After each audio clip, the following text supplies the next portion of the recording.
countries are able to artificially lower the value of their own currency, making their industries more competitive. Stream live TV from 85 plus channels and save up to 500. Competitive. A country with a weak currency can make products cheaper, causing entire industrial centers to move overseas. This effect has been seen countless times in cities around the world, some of which still haven't recovered from the loss of their industrial base. I think the guy on the street he's kind of frustrated. They go, gosh, I went to college, I don't have a job, I can't get a job, I spent all this money, I've got student loans, it's costing me more to live.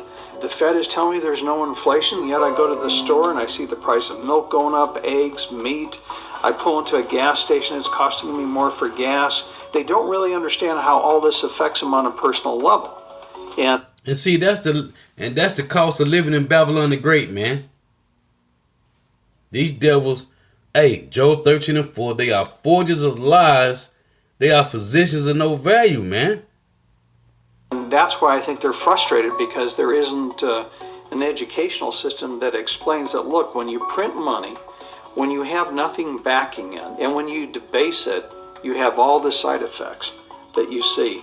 Why would they teach something like that, man? They set up a Ponzi scheme to keep all nations in debt. And that's why these nations are going to turn on them, man. Babylon the Great have been a bully. And all these other nations, man. Taking their resources, right? All their minerals. Taking their lands. And putting loans on them that they can't pay back, man. These nations are tired of this, man. That's why the scriptures say, it stirreth up the dead for thee. Higher inflation costs, corruption, cronyism, all the things that have been in the headlines that we've seen over the last 4 or 5 years. The protest movements are an interesting phenomenon. A lot of people are terribly upset with Wall Street. They're upset what's happening to their purchasing power. They're upset with the news that they hear of the fact that the executives of these giant banks are getting $1 million bonuses at the same time they're dipping into the pockets of the taxpayers to get all this bailout money. And so they're angry. Unfortunately, see, this is a major reason when they say in 2nd Ezra, let's read this. This is 2nd Ezra chapter 9 and verse 3. Therefore, when there shall be seen earthquakes and uproars of the people in the world, then shalt thou well understand that the Most High spake of those things from the days that were before thee, even from the beginning. So the world is uproaring because of what? Who's in rulership, man? The wicked that's in rulership, man. That done set up fiat currency as a Ponzi scheme, man. Unfortunately, people are demonstrating against the crisis, the economic crisis, and yet at the same time they're demanding more welfare, demanding more medical benefits, they're demanding more state control and regulation of their lives, they're demanding more money being created and pumped into the society. They don't realize that those are the very things that have brought them onto the street in the first place, in their anger. While the person on the street is struggling to get by, we're told that what we're experiencing is a typical recession.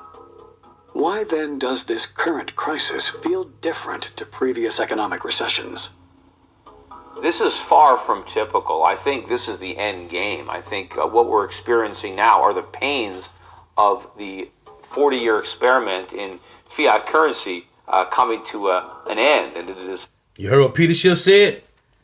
We are experiencing the pains. They, Salakia, they are experiencing the pains. Well, what the scriptures say? And this is Peter Schiff right here, man. He owned gold, man. He got gold and silver. This is Jeremiah 51 in verse 8, right? It reads, Babylon is suddenly fallen and destroyed. Howl for her, take balm for her pain. Hold on. Let's play that again.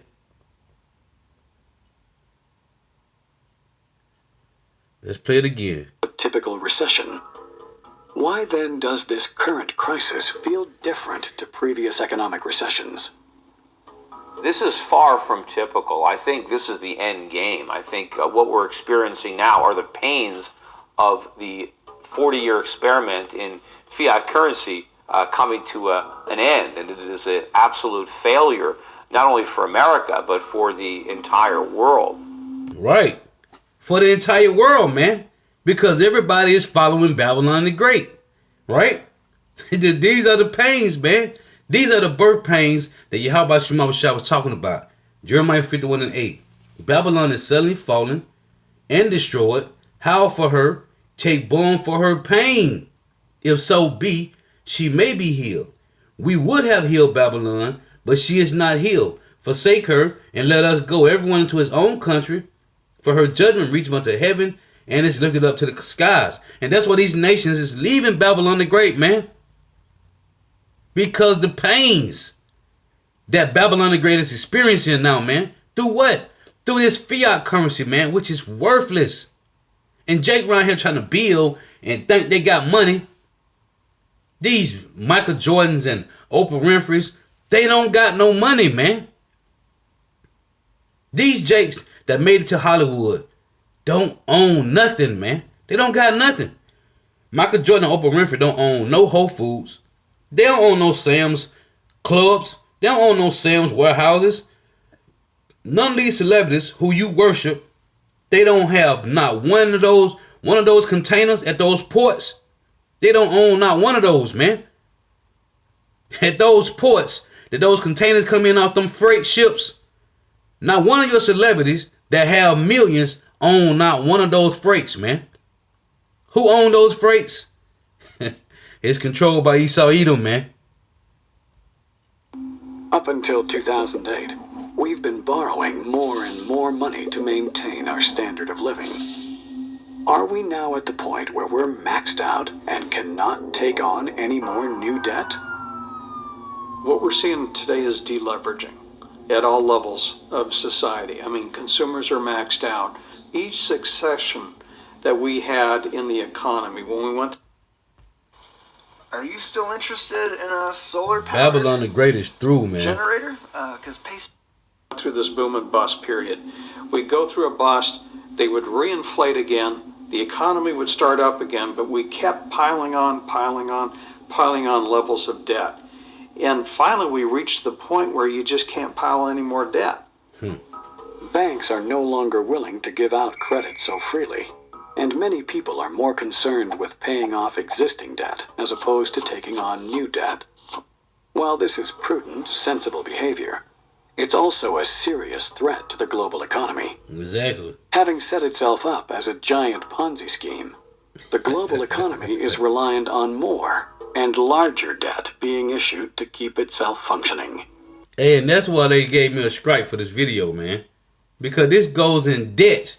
Anybody that doesn't understand about how money works, this goes in depth, man. In depth to show you that these devils set up a Ponzi scheme to keep the world in debt, man. You and the rest of the world in debt, man.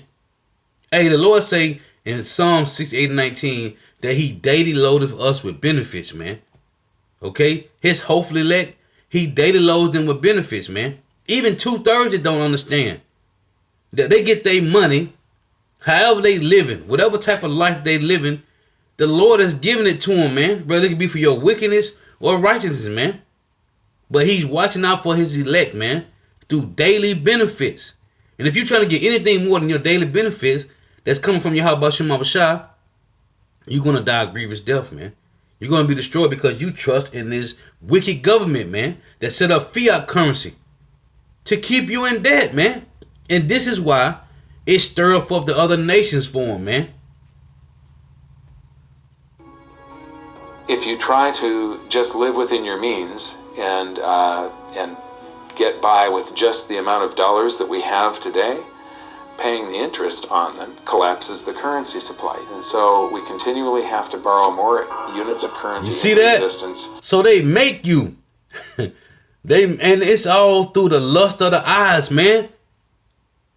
It's all through the lust of the eyes, man. Like I read in 1 John 2:15. This will make you want to get more debt, man. Because of the lust of the eyes, man. Hey, as I tell you in 1 Timothy 6:10 that, hey, it's a money, the love of money is the root to all evil, man. And that's why most of Jake gonna take that MOTB, man. Every month, then we extinguish by paying off debt. The system, as it's been presently structured, is that they have to continue expanding the money supply, otherwise the system is going to die. Politicians and pundits talk about living within our means and paying down the debt. You can't do that without collapsing the entire economy. It would just vanish into this black hole. All the politicians are in a situation where if they don't come to the rescue, we could just have an overnight shutdown, which they can't ever imagine happening while they're in power. So there's always this wish to move it on and, as you know, the expression, kick the can down the road, which is really what we're doing. But the problem is we've run out of road. You know, there is no place to kick the can anymore. We've got to deal with the can, and it's not simply a can, because every time we kicked it down the road, unfortunately, it got bigger. So now it's an enormous can, and you know, it's going to crush us. While the financial crisis of 2008 may have been the first death throes of the Ponzi scheme, governments around the world weren't about to sit back and let it fail. So they delayed the inevitable collapse, pushing it down the road by bailing out struggling financial institutions, buying toxic mortgages, and taking on debt on behalf of its citizens. In 2009 and 2010, what happened was the crisis was papered over through bailouts, guarantees, money printing, expansion of the money supply, etc. And governments can do that. I mean, don't underestimate the ability of governments to dictate results in the short run. But in the long run, none of the problems were solved. The bad debts are still there. The banks are still insolvent.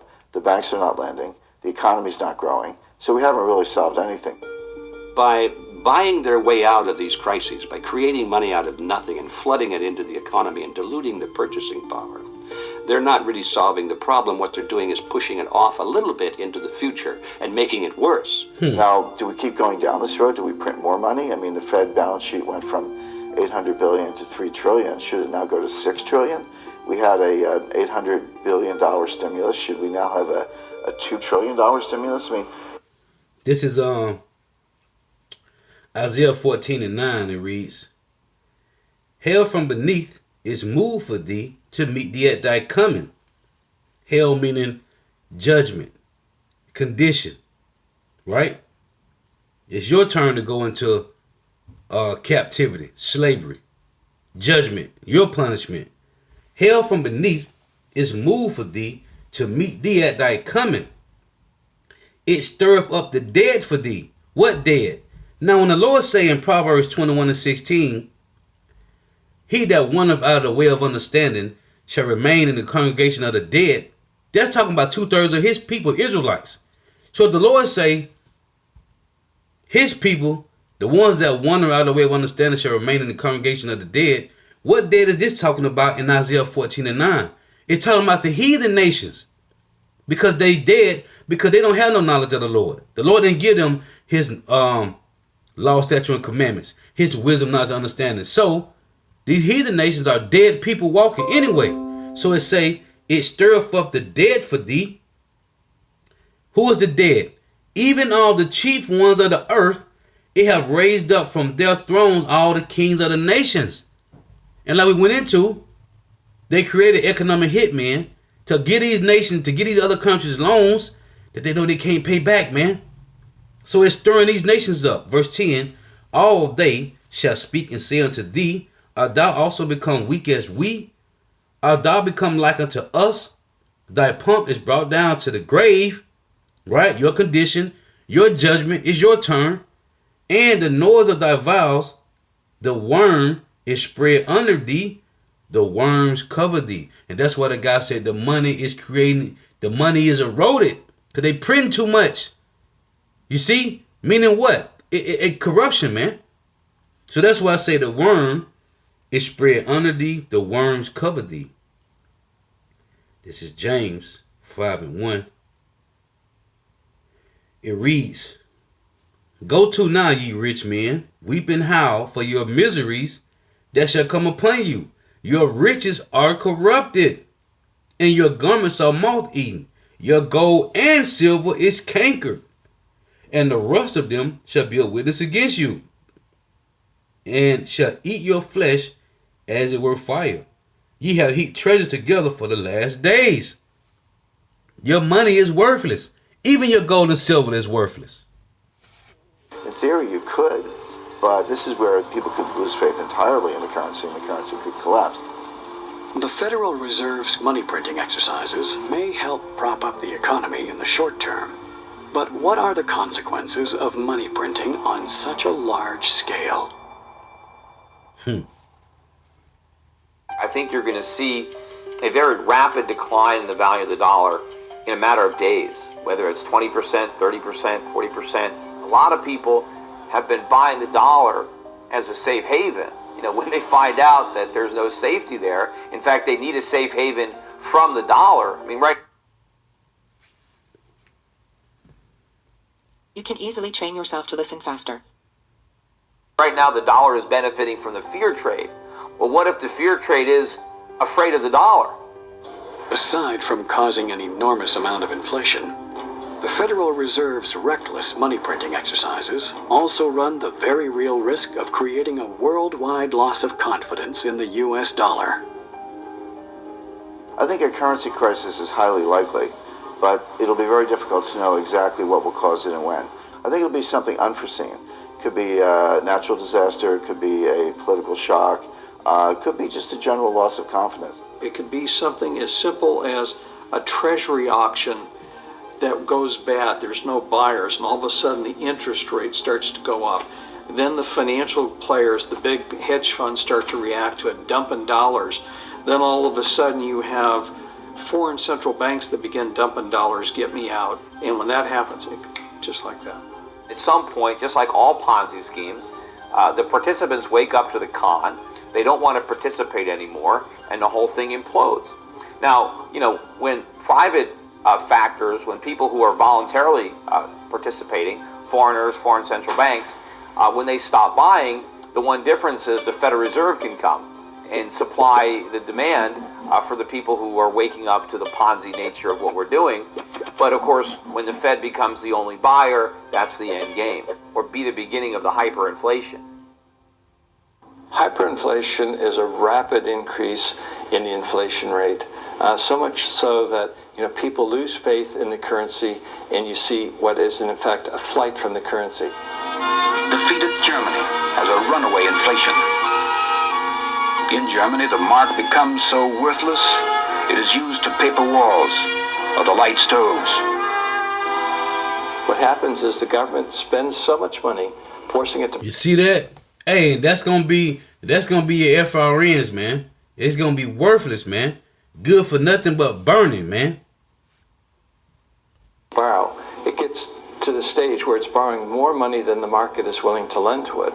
The central bank then steps in and turns that government debt into currency. The great question is, and I don't know the answer, is at what level of inflation, 5%, 10%, 15%, 20%, do you start to panic? All I know is when that level comes, everybody panics together. Consequence of a hyperinflation is the price of goods and services rises very, very rapidly, and that feeds upon itself, causing people to get rid of the currency even more quickly. So you then have a situation where people go out and they buy things just to get the hell out of paper money.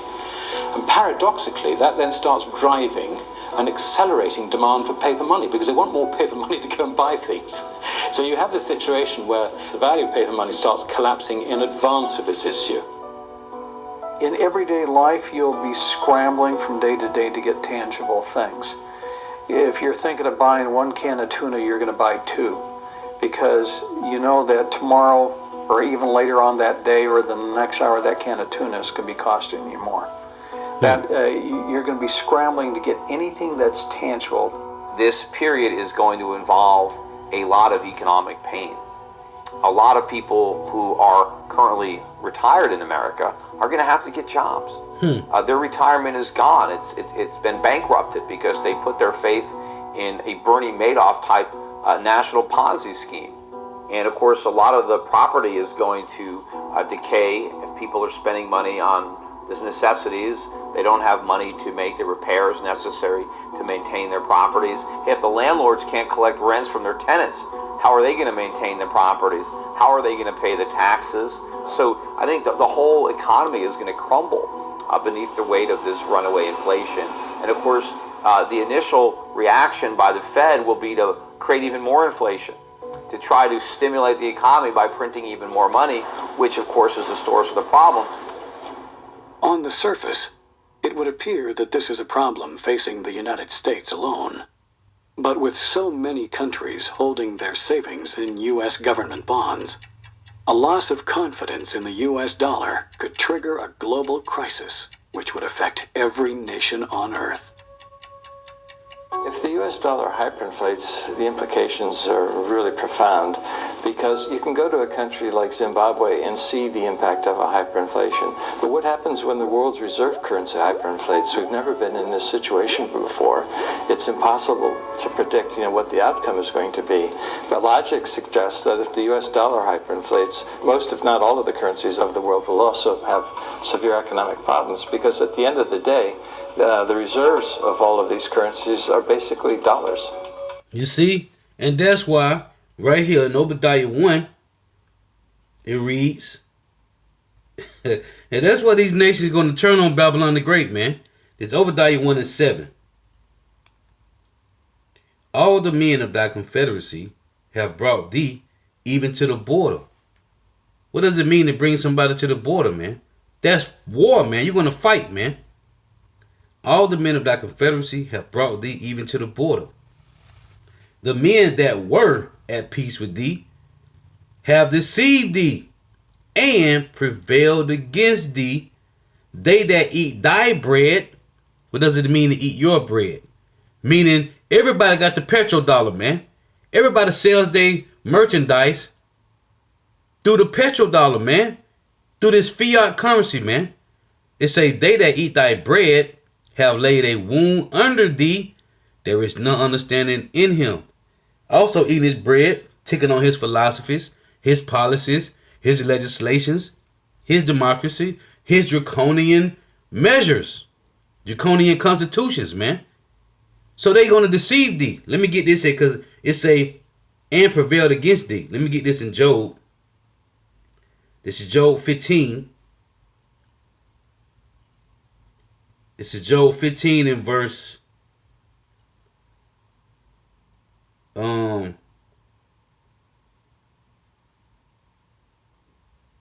let's see.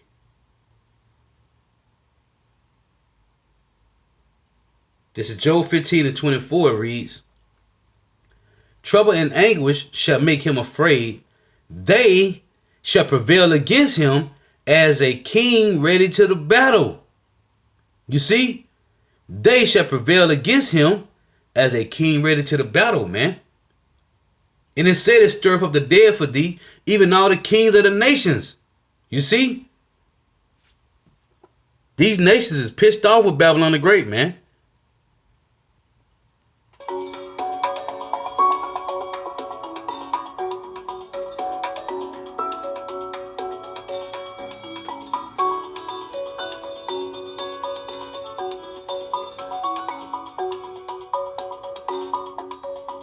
There have been dozens and dozens of currency collapses since the end of the Second World War, and they all result from the same thing. Bad policies, bad management. You see? And the U.S. right now is pursuing bad policy. See, bad policy, bad management. Let's get that. This is Ecclesiastes chapter 10 and 1. It reads, a wise judge will instruct his people, and the government of a prudent man is well ordered. This government is corrupted, man. As the judge of the people is himself, so are his officers. And what manner of man the ruler of the city is, such are all they that dwell therein. An unwise king destroyeth his people, but through the prudence of them which are in authority, the city shall be inhabited. You see that? When you go to Ecclesiastes 14, let's get this in verse 4. It reads, he that gathereth by defrauding his own soul gathereth for others, that shall spend his goods riotously. Salakia.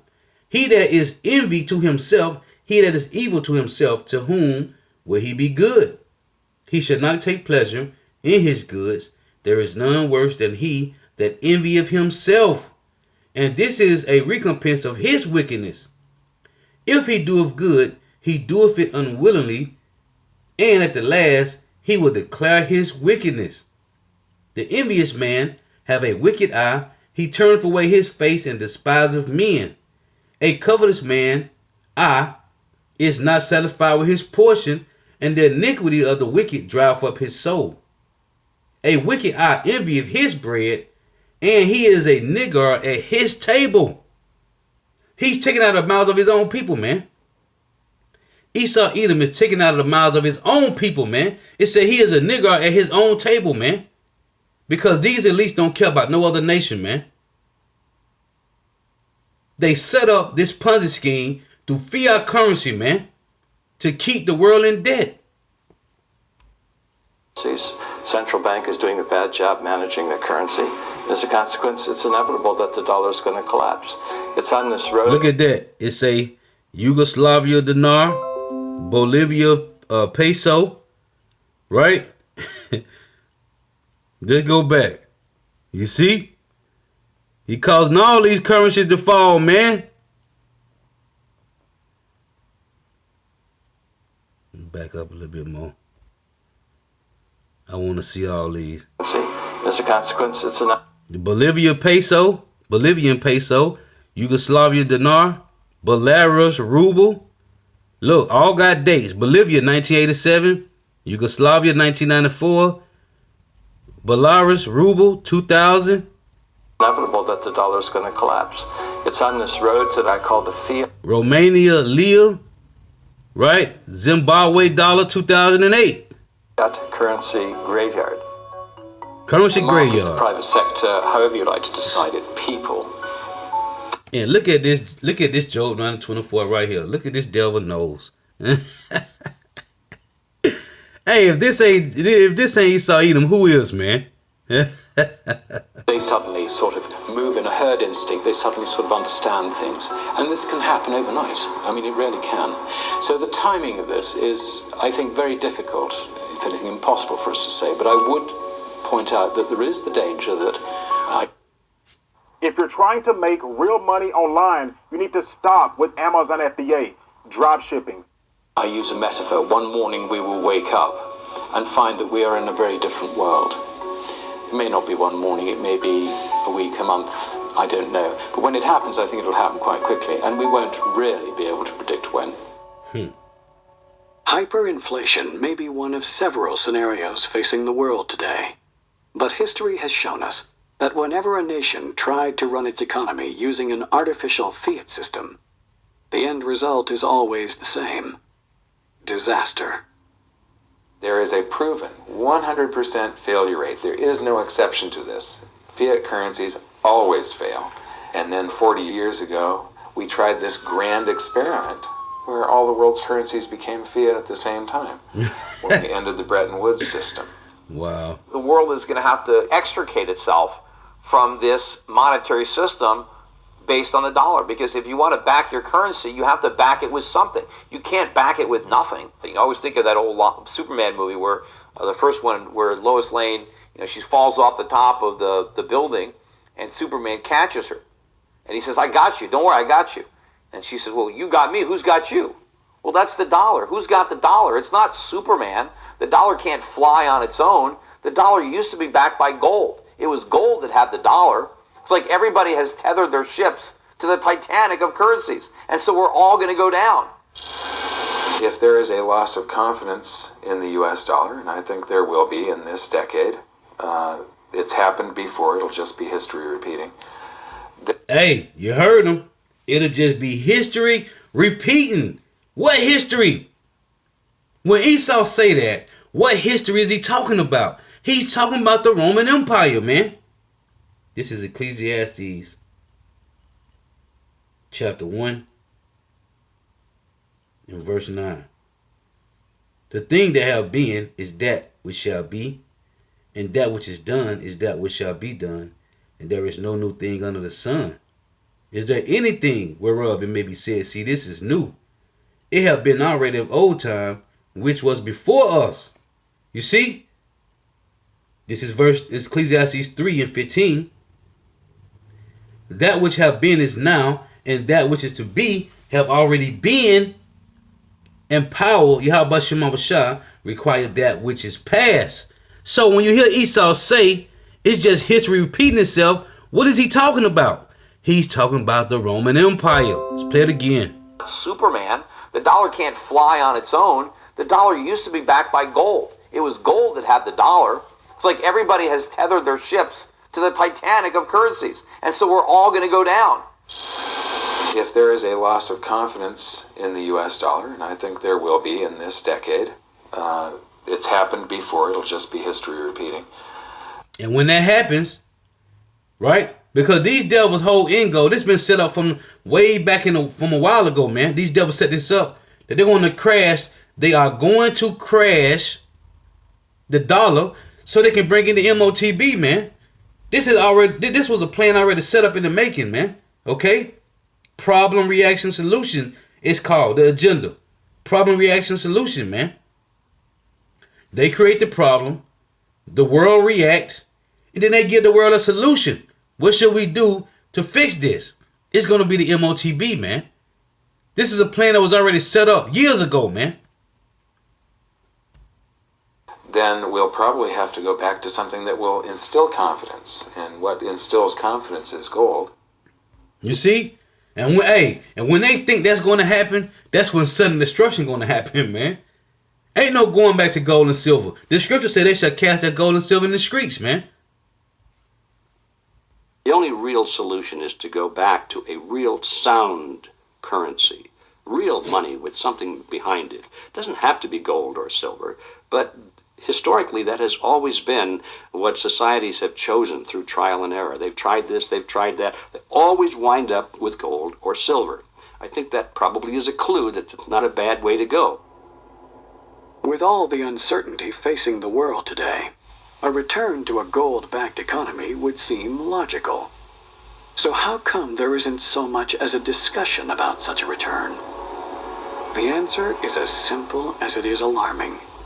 The people at the top, the ones who have been benefiting from the current Ponzi system, right, don't want the ride to end. Right. Many now believe the price of gold and silver have been artificially suppressed to make it seem less desirable as a unit of global exchange. That's what they did. What governments try to do is to maintain a low gold price, because by doing that, it makes the dollar look worthy of being the world's reserve currency, when in fact we know the dollar is not worthy of that esteemed position because it's being so badly mismanaged by the United States. Let me read this. This Ezekiel 7:19. They shall cast their silver in the streets, and their gold shall be removed. Their